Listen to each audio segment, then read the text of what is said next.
With a burst of determination, Celia summoned a mana shield to repel Ronan's advance. Ronan, disheartened by her resistance, realized she wasn't ready to yield to his inquiries. Despite his surprise at the shield's resilience, Ronan remained undeterred. With a swift strike of his sword, he shattered Celia's mana shield, determined to press on with his interrogation. Caught off guard by Ronan's prowess, Celia was astonished that her mana shield had been breached. Ronan swiftly subdued her, pinning her down with his leg and inflicting a wound on her shoulder with his sword. Celia cried out in agony as Ronan pressed on, his expression grim as he tore off her cap to reveal her face.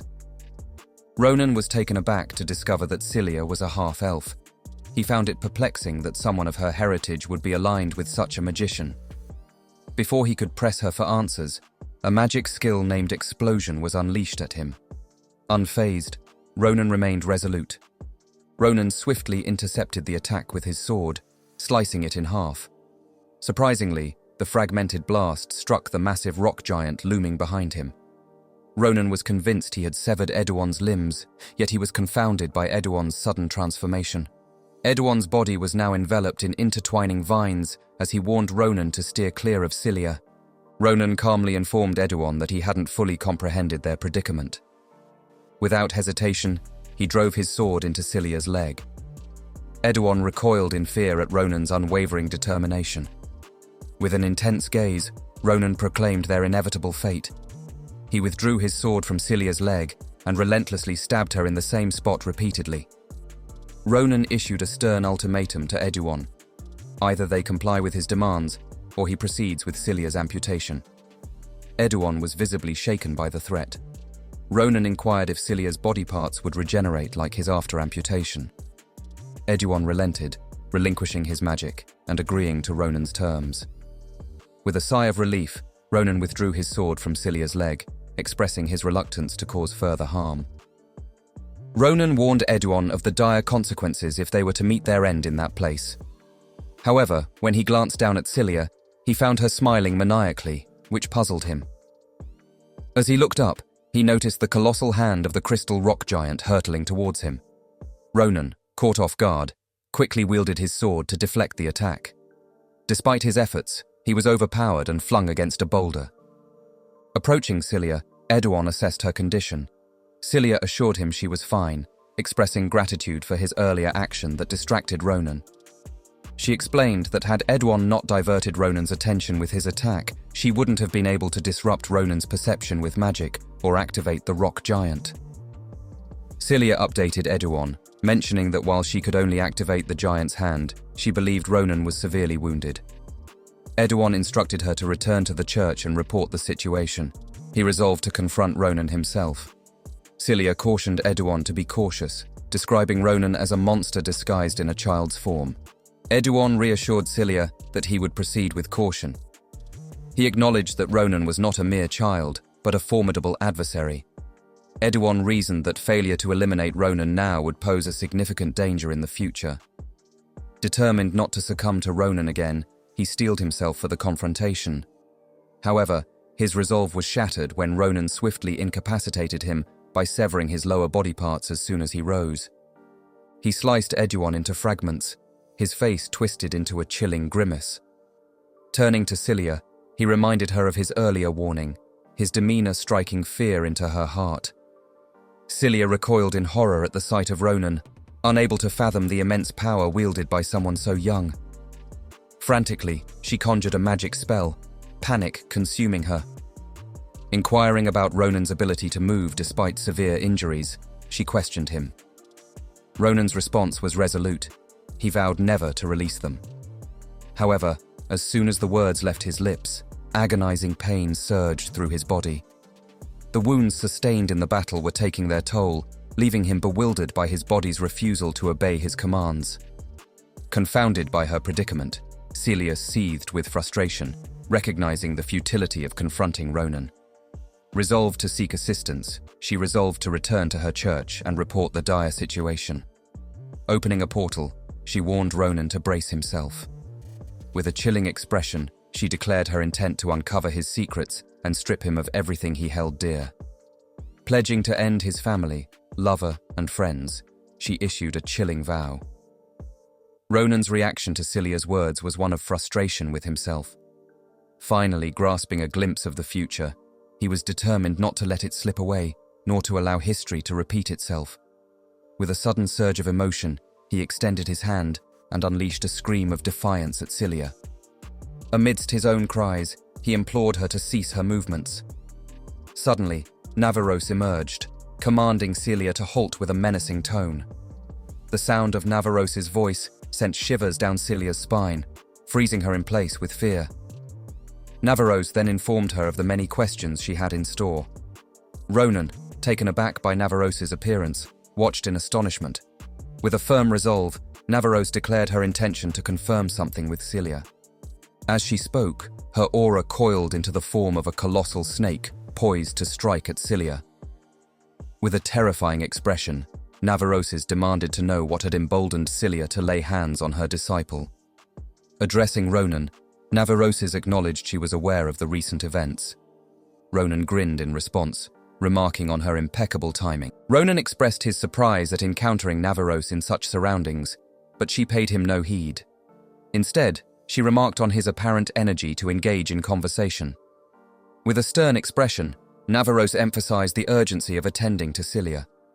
As she spoke, colossal serpents materialized around Celia, inducing a paralyzing fear within her. Trembling with fear, Celia made a chilling realization. Only one person in the world possessed an aura resembling a massive snake, the enigmatic Sword Saint. She struggled to comprehend why Navaros would be present in the forge. Despite her desperate urge to flee, immobilizing fear rendered her incapable of movement. Seizing Celia's mouth, Navaros delivered a stern admonition, declaring that Celia's actions had surpassed mere thoughts, delving into forbidden territory. With a chilling expression, Navaros expressed her deepest anger at Celia's transgression, harming her disciple. Celia quaked with terror at the revelation, fully aware of her grave mistake. Navaros warned Celia of the harrowing trials awaiting her. As soon as the words left her lips, the colossal serpent unleashed a mental assault, shattering Celia's psyche before she succumbed to unconsciousness. Regretful, Celia apologized to the star for failing to fulfill her mission before losing consciousness. Turning to Ronan, Navaros commended him for his diligent efforts. Informing him that they would report the situation to the principal after attending to the wounded, she spoke while still on the floor. Ronan queried Navaros if the site where Celia would endure her trials was Rodolan Prison. Confirming his suspicion, Navaros questioned Ronan about his inquiry. Ronan's fear intensified upon hearing Navaros's confirmation. Memories from his past life flooded back. He was familiar with Rodolan Prison, also known as the Fortress of Screams. This formidable penitentiary, situated amidst the vast expanse of the sea, was reserved for those who dared to defy the Empire. Renowned for its brutal interrogation methods, it was notorious for extracting confessions by any means necessary. Rising to his feet, Ronan implored Navaros to permit his participation in Celia's interrogation. Navaros, taken aback by his request, questioned Ronan's intentions. She firmly informed him that the prison was not a suitable environment for him. Ronan, gripping her hand, pleaded with her for a favor, emphasizing the significance of the matter to him. Navaros was taken aback by Ronan's earnest plea, surprised by his sincerity. The scene transitions, revealing the knights and priests tending to the injured. Maria, Asel, and Sita appeared exhausted, having exerted themselves to their limits in caring for the wounded. Concern etched on his face, Asel turned to Maria, expressing worry over Ronan's prolonged absence and questioning if something had happened to him. Upon Asel's words, Ronan emerged to greet them, catching Maria and Asel off guard. Expressing his appreciation, Ronan commended their efforts, acknowledging that he had heard of their actions during his absence. He praised Maria for seeking reinforcements while highlighting Asel and Sita's successful rescue of over half of the buried blacksmiths. Ronan inquired if any of them had sustained injuries. Maria, with a hint of reproach, insisted that such questions should not come from him. Asel, with a worried expression, pointed out Ronan's own injuries, urging him to sit and receive treatment. Ronan reassured Asel, dismissing concerns about his own well-being. Informing a cell that he had already received treatment during his ascent, Ronan instructed him to take a well-deserved break. Casting a menacing gaze at Edouard's and Celia's lifeless forms, Ronan declared that he had unfinished business to attend to. Several hours later, Ronan, accompanied by Navaros and a contingent of soldiers, stood at the precipice of the Cliff of Greno Forest. This area serves as the rendezvous point for Rodolan convoys. After a period of waiting, the Rodolan convoy unit finally arrived. They approached on a flying griffin, towing a carriage behind it. As the griffin touched down, the members of the convoy emerged to welcome Navaros. Each member wore a sinister crow mask, concealing their identities. One of the men stepped forward and informed Navaros that they had received the Empire's summons and were here to escort the criminals. Navaros, surveying the bodies of the criminals, cautioned the man that Edouard possessed the ability to regenerate, emphasizing the need for careful consideration during interrogation. The man assured Navaros that their interrogator would be eager to question Edouard, anticipating something intriguing for their prison at last. With that, the members of the convoy collected the bodies of the criminals. Promising to keep Navaros informed, the man stated that they would reach out once the interrogations concluded. He urged Navaros to persevere in her efforts for the Empire's peace. As soon as he spoke, the convoy departed. Navaros informed Ronan that it would likely take a week before they extracted any information from the criminals. She assured him she would notify him once they contacted her. Navaros urged Ronan to remain on standby, ready to act swiftly when she called upon him. Ronan accepted her instructions gratefully, expressing his gratitude for her assistance. The scene transitions, revealing the Grand Cappadocia in the process of being rebuilt. With the Empire's support, the forge was swiftly reconstructed. Ronan returned to the academy, dedicating his time to attending supplementary classes.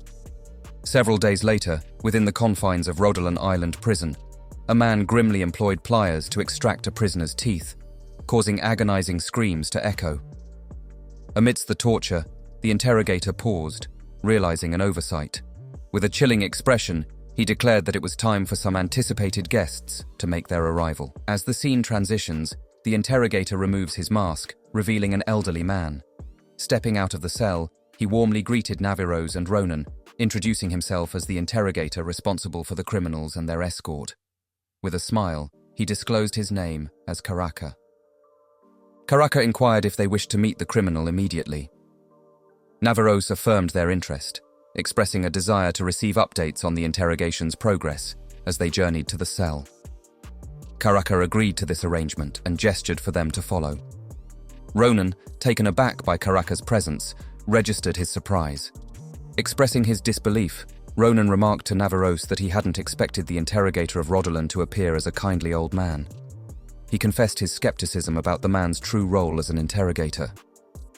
Navaros smiled in response, recounting that others often shared Ronan's initial skepticism upon meeting Karaka. She advised Ronan not to judge solely by appearances. Navaros assured Ronan that he would soon understand why Karaka earned the moniker, the worst nightmare. The scene transitions to Karaka leading Ronan and Navaros through a hallway. Karaka informed Navaros that he would brief her on the key points as they were nearing the cell. He explained that the criminals were affiliated with an organization known as Nebula Clasia. Navaros admitted to Karaka that she was unfamiliar with the organization. She inquired if Nebula Clasier bore similarities to Caraballo. Karaka clarified that Nebula Clasier posed a greater threat due to their elusive identities. He proceeded to elaborate, detailing the organization's responsibility for significant events such as the Great Fire that ravaged the farmland of Narmada and the explosion at the Etemen Magic Engineering Institute. Karaka disclosed to Ronan and Navaros that Nebula Clasia was responsible for the unexplained large-scale incidents that had occurred over the past year. Ronan was taken aback by this revelation. He struggled to comprehend how such a dangerous organization could have existed in his past life, without his knowledge. Turning to the interrogator, he inquired if the criminals had mentioned anything about a starlight or the arrival of the star. Karaka expressed surprise at Ronan's words, admitting it was the first time he had heard them. Ronan explained that he had picked up those words during the capture of the criminals, suspecting they were connected to the organization's purpose. With an awkward smile, Ronan confessed to Karaka that he hadn't made much progress in the interrogations. As Ronan spoke, he observed a menacing expression on Karaka's face, sending a shiver down his spine. He was terrified by the sudden change in Karaka's demeanor. Karaka, putting his mask atop his head, acknowledged Ronan's words and proceeded to open the cell gate. With a solemn tone, he remarked to Ronan that their initial encounter had revealed a less favorable side of him. With a pained expression, he confessed to Ronan his deep embarrassment, acknowledging that his heart had failed to reach his friends. He emphasized the necessity of displaying greater sincerity toward them.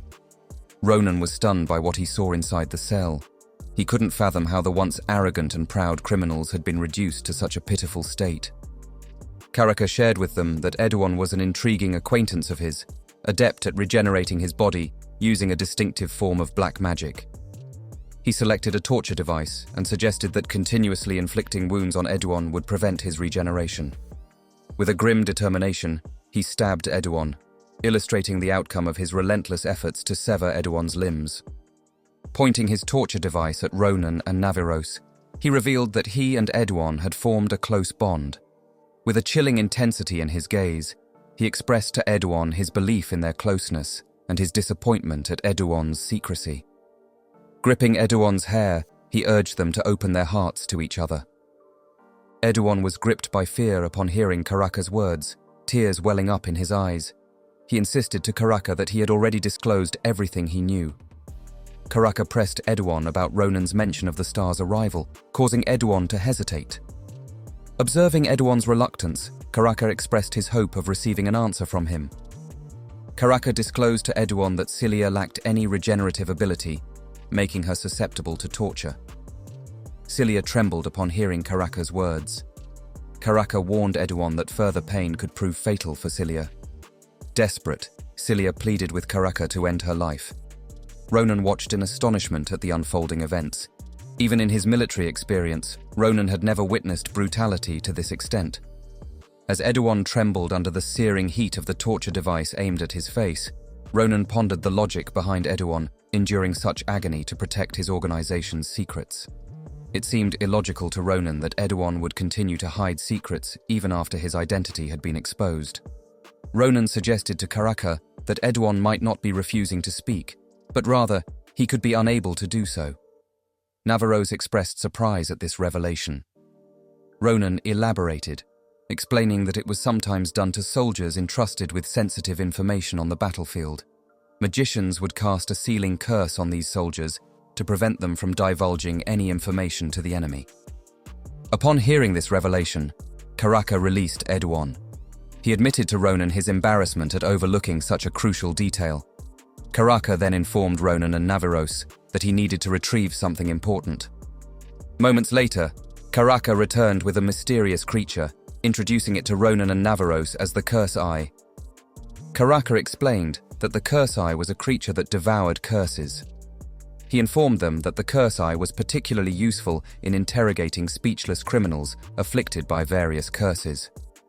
Approaching Edouan, Karaka positioned the Curse Eye atop his head. As the Curse Eye penetrated Edouan's skin, it emitted a radiant glow. Edouan screamed in agony as the creature worked its magic. Once the Curse Eye had finished consuming the curse afflicting Edouan, wisps of smoke emanated from his body. Karaka approached Edouan and inquired about the star's arrival. Edouan understood that Karaka would resort to torture if he remained silent, filling him with terror. Reluctantly, Edouan decided to answer Karaka, revealing that the star was an eternal entity. "It is the sole blessing destined to save the feeble of our empire," Edouan began, his voice trembling with fervor. He continued, explaining that Nebula Clasia served as a beacon awaiting the star's arrival from beyond the heavens.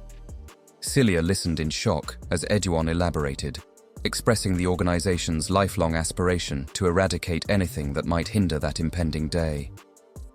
Cilia's voice pierced the air as she screamed at Edouan, demanding that he cease speaking.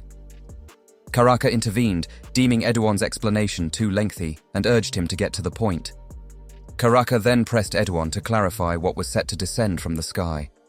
Edouan, his eyes filled with a lethal intensity, responded that it would be the children of the stars. Ronan's irritation grew upon hearing this revelation. Realizing that Edouan referred to Ahayute, Ronan advanced toward Edouan, his expression twisted into one of dread. He questioned Edouan if the children of the stars he mentioned were called Ahayute. Edouan was surprised to hear Ronan mention the children of the stars. He couldn't figure out how Ronan knew about Ahayute. Before he could ask Ronan any more questions, his face started swelling up.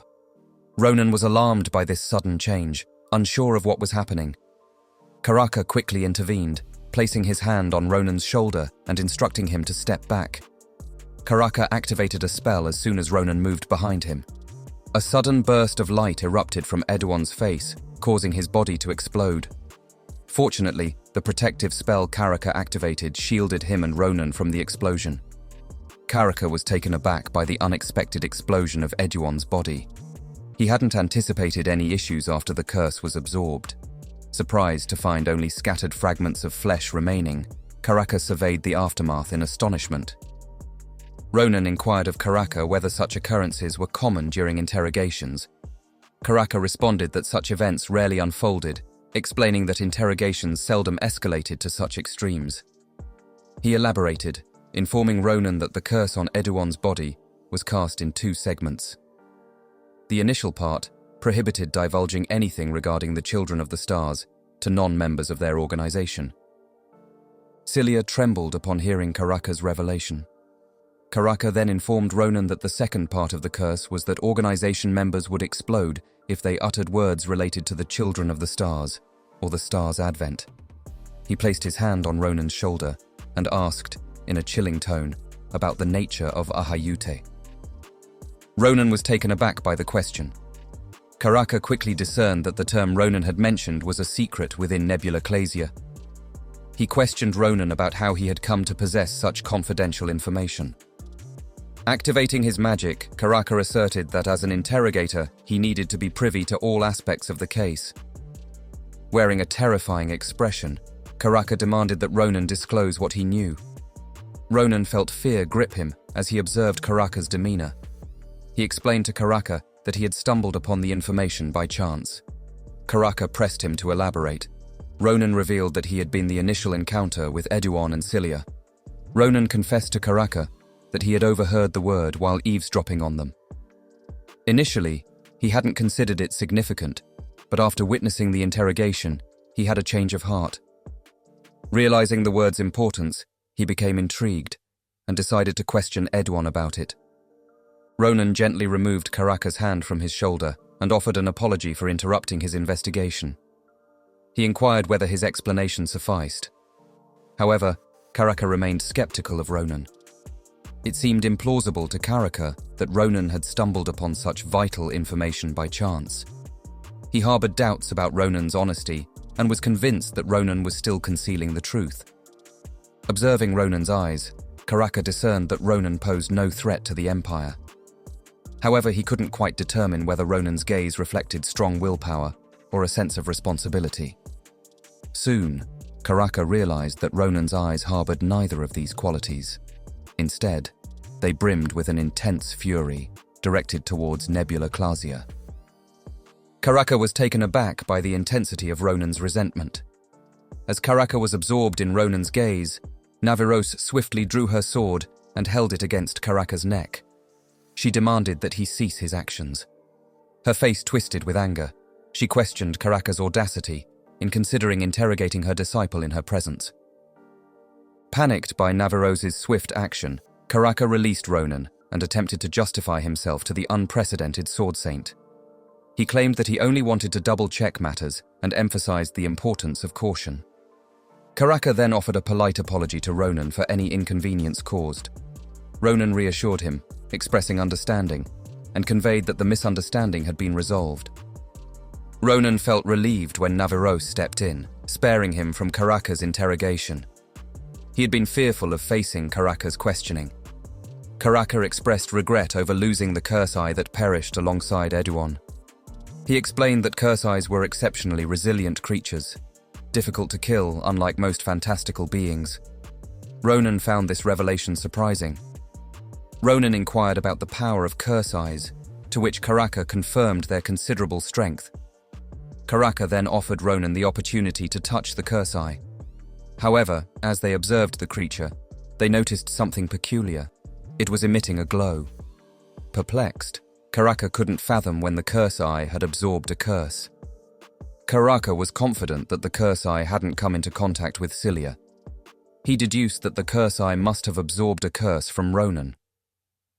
Recalling the moment he touched Ronan while activating his mana shield, Karaka was astonished that the curse eye could absorb a curse from Ronan in such a brief interaction.